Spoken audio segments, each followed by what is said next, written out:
텅 빈 곳. 이 이야기는 30년 전 중학생 시절에 겪은 것이다. 그때 나는 무섭고도 기이한 경험을 했다. 그 당시 나는 학교에서 힘든 생활을 하고 있었다. 하루하루가 지옥 같은 시간이었다. 일단 같은 학교 그부들에게 매일매일 얻어터지고 학교가 끝나면 길거리에서 깡패들에게 돈을 뜯기고 매일 고난의 연속이었다. 학교는 나에게는 지식을 배우는 곳이 아니라 삶의 고달픔을 깨닫게 하는 곳이었다. 왜 이런 일을 겪어야 하는지 물어도 아무도 대답해주지 않고 나 스스로도 알 수 없었다. 언젠가 지나가겠지 하고 생각하며 위안을 했다. 나는 점점 정신이 황폐화되고 있었다. 학교는 나에게는 콘크리트로 된 무덤이었다. 어느 날이었다. 그날도 평소처럼 나의 내면은 어둡고 우울했는데 나는 지치고 무거운 마음을 이끌고 집을 향해 걷고 있었다. 공부는 둘째치고 불안하고 가슴이 너무 답답했다. 저녁에 산에 올라갔다가 기도하고 내려오는 중이었다. 나는 겁이 많아서 조용한 산길을 혼자 걷는 것이 무서웠다. 이러한 고요함도 나의 마음에 평온함을 가져다 주지는 못했다. 걸음을 걷는 내내 걸음걸이 소리만이 주위에 울려 퍼지고 다른 곳에서 들려오는 소음도 모두 사라졌다. 그 산을 거의 다 내려왔을 때 무언가를 발견했다. 멀리서 희미하게 집 몇 채가 나와 눈이 마주쳤다. 나는 길이 이끄는 대로 천천히 다가가고 있었다. 그건 버려진 집들이었다. 나는 그 중에서 중간쯤에 위치한 집을 보았다. 그러자 알 수 없는 묘한 끌림을 느꼈다. 주위의 나무들이 무섭게 바람에 휘청거리며 나를 부르고 있었다. 바람은 쌀쌀했고 어쩐지 그곳을 벗어나지 못할 것 같았다. 고요함 속에 불안함이 감돌았다. 눈을 질끈 감고 쳐다보려 하지 않고 외면하고 지나가려고 했지만 이미 그것에 마음이 사로잡힌 후였다. 호기심에 잠시 멈춰서서 머리를 돌려 바라보았다. 그 허름한 여러 채의 형체가 눈에 선명하게 들어왔다. 유리창도 깨져 있고 허름한 벽 곳곳에 금이 간 것이 낡고 오래되어서 흉물스러워 보였다. 그런데 어디선가 무슨 소리가 들려왔다. 그래서 주위를 두리번거리며 귀를 기울이는데 조용해지는 것이었다. 흉가에서는 아무도 살지 않을 텐데 그쪽으로부터 타 하는 소리가 들려왔다. 그 집 안쪽에서 나는 소리였다. 불안한 마음에 심장 박동이 빨라지면서 온몸이 떨렸다. 잠시 바라보고 있는데 다시 소리 없이 조용해졌다. 그때였다. 순간 창문에 무언가 움직임이 있었다. 시선을 옮기자 깜짝 놀라지 않을 수가 없었다. 그건 사람이었다. 그 흉가 안쪽 창문에 서서 어떤 아이가 나를 내려다보고 있었다. 나는 휴 하고 한숨을 내쉬면서 안도감을 느꼈다. 나와 같은 또래의 소년으로 보였다. 그러더니 나에게 손을 흔들어 인사를 하는 것이었다. 나는 왜 인사를 하지? 라고 생각하며 시선을 외면하고 가던 길을 재촉했다. 그리고 천천히 발걸음을 옮겼다. 잠시 후 뒤늦게 그 아이가 왜 거기에 있었던 거지? 라는 불안한 생각이 뇌리를 스쳤다. 뒤돌아보았는데 이미 한참을 지나와서 그 집이 보이지는 않았다. 난 무서움으로 손이 부르르 떨렸다. 가는 도중에 불안한 마음에 계속 뒤를 돌아보아야 했다. 그리고 이 생각이 머리에서 하루 종일 떠나지를 않았다. 다음 날 학교에 등교한 후에 같은 반에 있는 깡패가 나를 조용히 불렀다. 야, 너 이 새끼 어제 뭐 했어? 너 내가 나 대신 청소하라고 했지. 이 새끼 이빨 나가니까 이 물어. 이렇게 말하더니 짝짝 귀싸내기를 연거푸 날렸다. 나는 붉게 물든 얼굴이 얼얼하면서 정신이 어질어질했다. 어제 깜빡 잊고 대신 청소하는 것을 잊은 것이다. 나는 괜찮다고 스스로를 위안하며 내 자리로 돌아왔다. 차라리 저 녀석을 죽여버릴까? 생각했지만 사실 그것에 내 인생 모두를 걸 만한 용기나 배짱은 없었다. 나는 순한 초식 동물 같은 존재였다. 그렇게 점심시간에 밥도 먹지 않고 깊은 생각에 잠겼다. 나는 학교가 끝나고 이른 밤에 울적한 마음에 산에 오르다 어제 보았던 그 낡은 집 근처에 갔는데 어느새 날이 어두워지기 시작했다. 그 흉가를 지나가는데 고개를 돌려 쳐다보았다. 그런데 자세히 보니 그 집 밖 근처 어둠 속에서 무언가 움직이는 것이 느껴졌다. 그건 어제 본 아이였다. 어제 본 그 애가 집 밖으로 나와서 나를 쳐다보고 있는 것이었다. 왠지 이상한 기분에 걸음을 빨리 하기 시작했다. 그러더니 또다시 저 만치 앞에 누군가 조용히 등을 보이며 서 있었다. 어쩐지 으스스한 기분이 들어 모른 채 하고 지나쳤다. 그런데 내가 발걸음을 빨리 재촉했음에도 내 뒤의 발걸음 소리가 나를 따라오고 있었다. 나는 따돌리기 위해 뛰었다. 한참 후 이쯤이면 되었겠지 싶어 뒤돌아보았는데 아무도 없었다. 휴 하고 안도의 한숨을 내쉬고 다시 발걸음을 재촉했다. 그런데 갑자기 뒤에서 누가 내 어깨에 손을 얹었다. 나는 너무 놀라어 소리를 내며 숨이 멎을 뻔했다. 천천히 뒤돌아보니 그 소년이 나를 보고 있었다. 그리고 나에게 말했다. 내가 도와줄까? 나는 무슨 말인지 영문을 알 수 없었다. 갑자기 앞이 점점 밝아졌다. 앞을 보자 누군가 웬 깡패 같은 놈들에게 쥐어타지고 있었다. 얼굴이 지식여지고 있었다. 그리고는 내 눈앞에서 피를 흘리며 쓰러졌다. 나는 놀라지 않을 수가 없었다. 자세히 보니 앞에 있는 그는 지금 내 옆에 있는 소년과 같은 사람이었다. 그렇다면 지금 내 옆에 있는 사람은 또 누구인가? 라는 생각에까지 미치게 되었다. 나는 옆으로 고개를 돌려 그 소년을 바라보았다. 그러자 피범벅이 된 얼굴을 하고서 나에게 손을 내밀고 있었다. 나는 하는 비명을 질렀다. 그리고 벌떡 몸을 세웠다. 그건 꿈이었다. 그리고 점심시간이 끝나는 벨이 울리고 있었다. 학교 수업이 모두 끝나고 집으로 가는데 재수가 없게도 불량한 녀석들을 다시 만나게 되었다. 손에 든 담뱃재를 탈탈 털면서 손으로 나를 불렀다. 그러더니 한 놈이 이렇게 말하는 것이었다.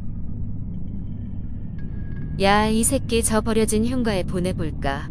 이 꼴통 새끼 재밌겠는걸. 다른 놈이 맞장구를 쳤다. 우리 반 아무개가 내 머리에 손을 올리더니 거칠게 쓰다듬다. 갑자기 내 목덜미를 움켜잡고서 이렇게 말하는 것이었다. 야, 너 들었지? 흉가에 좀 혼자 갔다 와라, 알았지? 어쭈리 대답 안 해. 알았어. 나는 마지못해 대답했다. 이 새끼 쫄았나봐. 아야, 이 새끼 바지에 오줌 싸는 거 아니야. 하. 옆에 있던 다른 놈이 이렇게 말하는 것이었다. 야, 이 꼴통 새끼야, 도망가면 죽어. 집에 가서 말하지 마. 그러면 다 죽인다. 내가 오늘 너를 진짜 남자 중에 남자로 만들어줄게. 으헤헤. 이렇게 말하면서 이따가 밤 늦게 산 밑으로 나오라고 시켰다. 그리고는 흉가에 갔다 온 증거로 아무 물건이나 하나 집어오라고 말하는 것이었다. 나는 미쳐버릴 지경이었다. 그곳에 가기는 무섭지만 저놈들 괴롭힘을 피하려면 가야만 했다. 그렇게 어두운 밤이 되었다. 아까 미리 말한 곳으로 가자. 낮에 그놈들은 담배를 연거푸 피워대며 내 등을 떠밀었다. 나는 어쩔 수 없이 혼자 터벅터벅 걸어 올라갔다. 나는 이를 악물고 올라갔다. 그 흉가 앞에 섰다.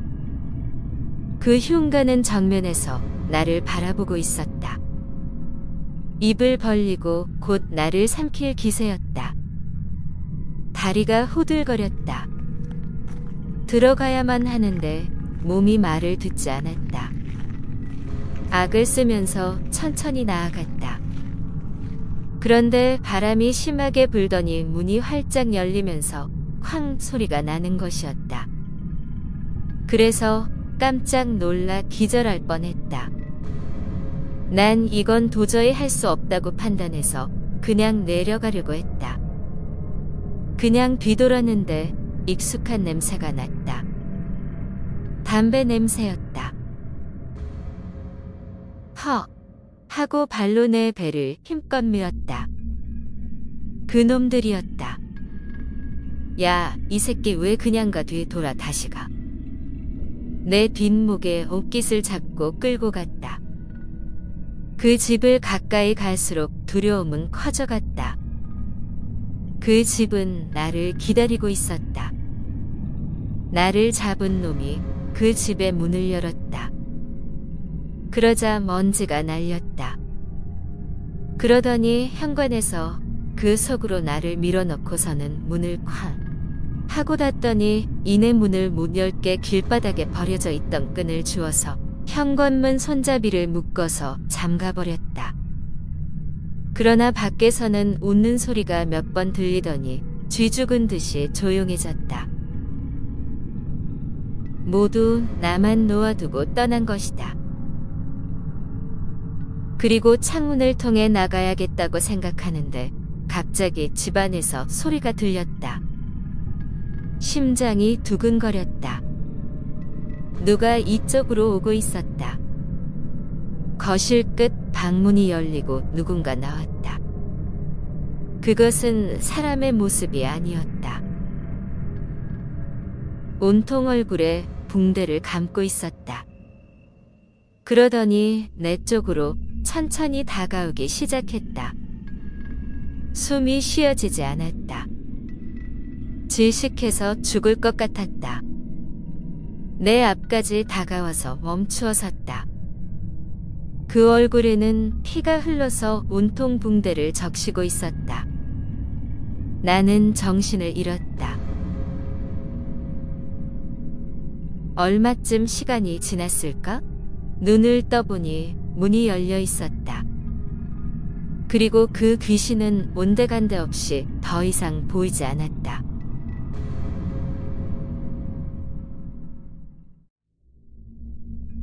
나는 두려운 마음에 후들거리는 다리를 딛고 얼른 그곳을 빠져나왔다. 정신이 나갔는지 눈앞의 물체들이 기묘하게 흔들려 보였다.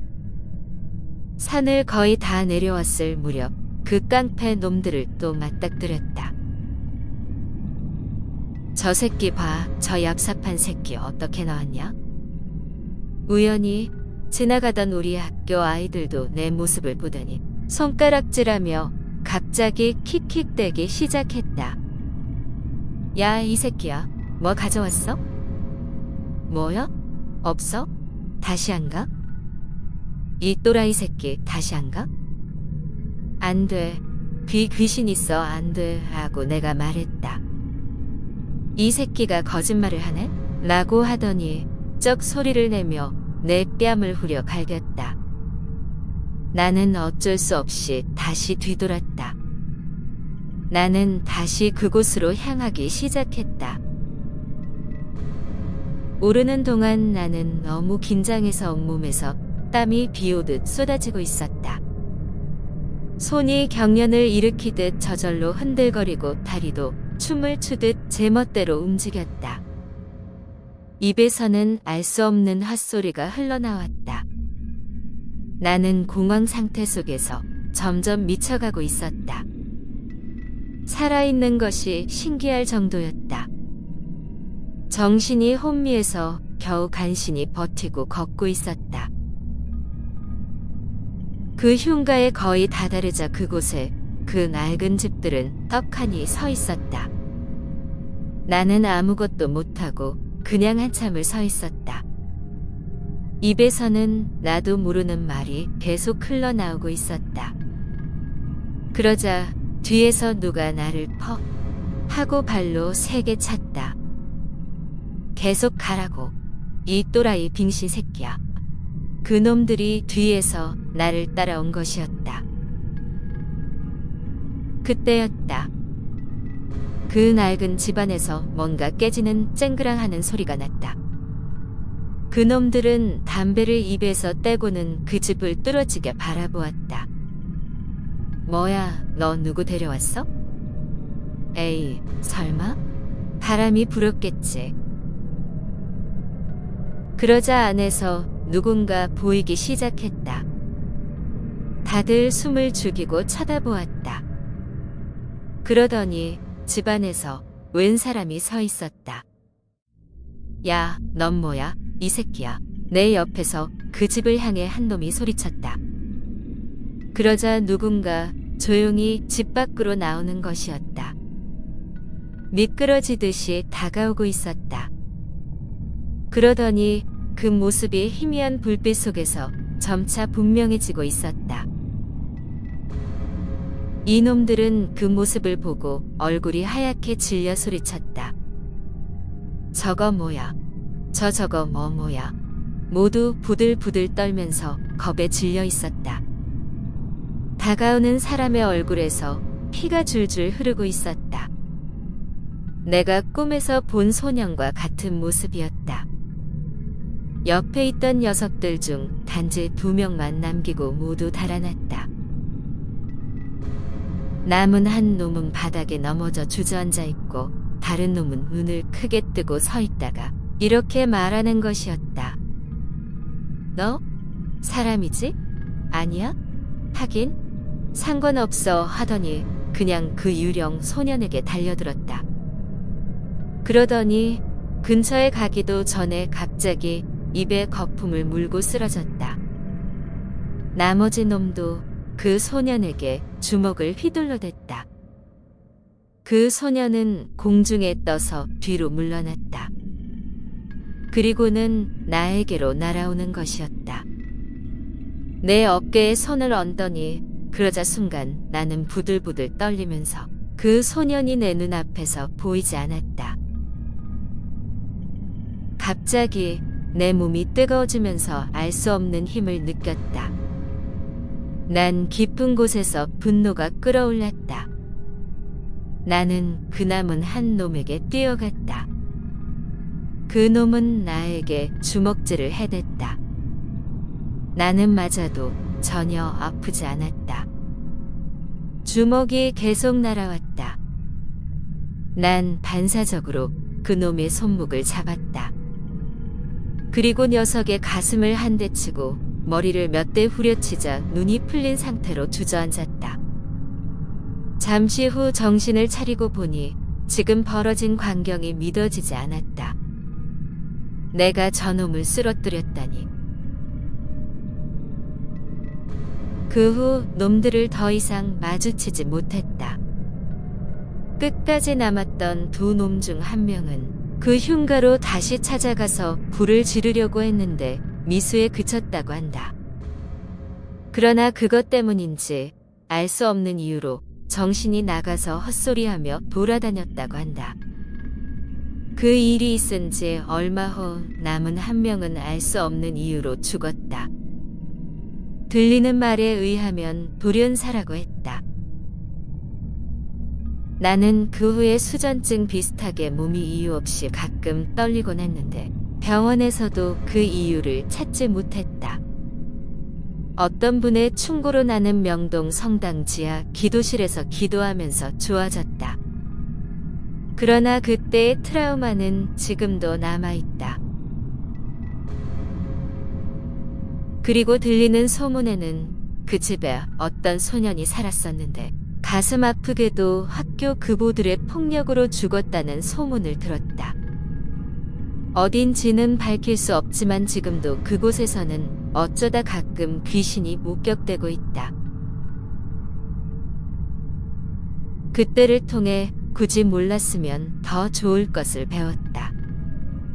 이 세상에는 약자가 설 곳은 없으며 그렇다고 다른 사람들의 도움을 구걸하는 것도 웃기는 일이다. 그래서 나는 이렇게 말한다. 현실은 약간의 온기조차 없는 텅 빈 공간이라고.